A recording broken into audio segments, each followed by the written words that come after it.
কিছুদিন আগে আমার ডান সাইডের স্তনে একটা টিউমার ধরা পড়ছিল। তার কাছে যাবো চিন্তা করে পাচ্ছিলাম না, তখন ম্যাম আইডেন্টিফাই করলো যে না, ডান সাইডে টিউমার হয়েছে। ম্যাম আমাকে অপারেশনের কথা বললো। আসসালামু আলাইকুম, আমি ডাক্তার সামিয়া মুস্তারি। আমি আরো একবার আপনাদের সামনে আসলাম। আজকে আমরা একদম প্র্যাকটিক্যাল একজন রুগী নিয়ে আসছি। কিছু জিনিস হয়তো আমরা সাবধান করব আপনাদেরকে, কিছু জিনিস আমরা শেয়ার করব।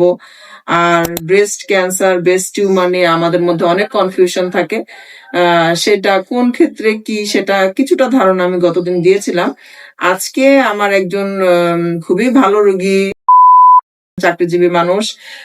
সে তার ব্রেস্টের কিছু সমস্যা, ওর মেইনলি সমস্যাটা ছিল তার ব্রেস্টে, ডান দিকের ব্রেস্টে মাঝে মধ্যে ব্যথা হতো, সে একটু চাকা চাকা অনুভব করতো এবং তার শুরুর দিকের ওজন কিন্তু এখন যা দেখতেছেন তার চেয়ে অনেক বেশি ছিল। আলহামদুলিল্লাহ সে অনেকটুকু মেনটেন করেছে এবং ওজন কমে গিয়েছে। তো আজকে আমরা শুনবো যে ওর কি কি সমস্যা হতো বা ও কিভাবে চিকিৎসাটা নিয়েছে, এখন ও কেমন আছে। কেমন আছে একটু বলো। আসসালামু আলাইকুম। আমি আলহামদুলিল্লাহ আমি অনেক ভালো আছি।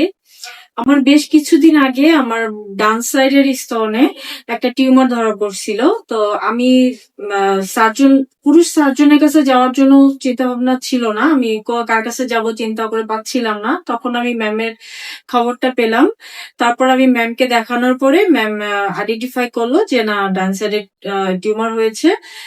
তারপর ম্যাম আমাকে অপারেশনের কথা বললো। আমি অপারেশন করলাম, এখানেই দি বারাকা জেনারেল হসপিটাল লিমিটেড থেকে অপারেশন করলাম। কিছুদিনের মধ্যে আমি রিকভার করে ফেলি, আলহামদুলিল্লাহ আমি খুব ভালো আছি। আমি জব করি। তো আমার টিউমারটি রিকভার করার পরে আমি আগে অনেক হেলদি ছিলাম। ম্যাম আমাকে বলেছিল যে আমার ওয়েট লস করতে হবে, অনেক ওয়েট বেশি। তো ম্যাডামের ট্রিটমেন্ট অনুযায়ী আমি চলে, ম্যামের কথা শুনে আমি আগে থেকে অনেকটা ভালো আছি আলহামদুলিল্লাহ। আমি খুব তাড়াতাড়ি দ্রুত রিকভার করে ফেলছি এবং রিকভার করার পরে আমি জবে জয়েন করতে পারছি। তার মানে শুনলাম যে আপনি যখনই কোনো কিছু সন্দেহ করেন, ও কিন্তু নিজের ব্রেস্ট নিজে এক্সামিনেশন করতো, নিজে বুঝতে পারছে। হয়তো সে হসপিটাল রিলেটেড জব করে বলে সে একটু সাবধান বেশি, বাট আপনারা যারা হসপিটাল রিলেটেড জব করেন না, আপনারা তো বিভিন্ন অনলাইনে হোক অফলাইনে হোক এইসব বিষয়ে জানতেছেন। নিজের ব্রেস্ট নিজে মাসে একবার অবশ্যই চেক করবেন। চেক করে দেখবেন যে আগের মাসের সাথে এই মাসের কোনো পরিবর্তন আছে কিনা, কোনো নতুন গুটি, চাকা বা নিপল দিয়ে কোনো ডিসচার্জ আসতেছে কিনা। এই ধরনের যে কোনো সমস্যায় যদি আপনি ফেস করেন, নিজে বুঝতেছেন না বা ভয় পাচ্ছেন, অতিরিক্ত ভয়, অতিরিক্ত সন্দেহ নিয়ে বাসায় বসে থাকার চেয়ে যে কোনো একজন বিশেষজ্ঞ সার্জনের পরামর্শ নেবেন এবং তিনি আপনাকে যথাযথ নিয়মে চিকিৎসা দিবেন। যদি অপারেশন লাগে অপারেশন করে দিবেন, যদি অপারেশন ছাড়া ওষুধে ভালো হয় সেটাও আপনাকে বলে দিবেন। তবে দেরি করে কোনো সহজ জিনিসকে জটিল দিকে নিয়ে যাওয়ার দরকার নাই।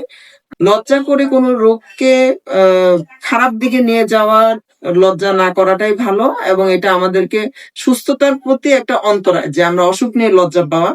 আমরা দরকার হয় খুঁজবো, আমরা যদি পুরুষ ডাক্তারের কাছে যেতে না চাই আমরা মহিলা ডাক্তার খুঁজবো। আল্লাহর রহমতে এখন মহিলা অনেক জেনারেল সার্জন আছে, প্লাস্টিক সার্জন আছে, যে কেউ একজনকে আপনারা দেখাতে পারেন স্তন সংক্রান্ত যে কোনো পরামর্শের জন্য। আপনারা চাইলে আমাকেও দেখাতে পারেন। আমি দি বারাকা জেনারেল হাসপাতালে প্রতিদিনই চেম্বার করছি সন্ধ্যা 7টা থেকে 9টা পর্যন্ত।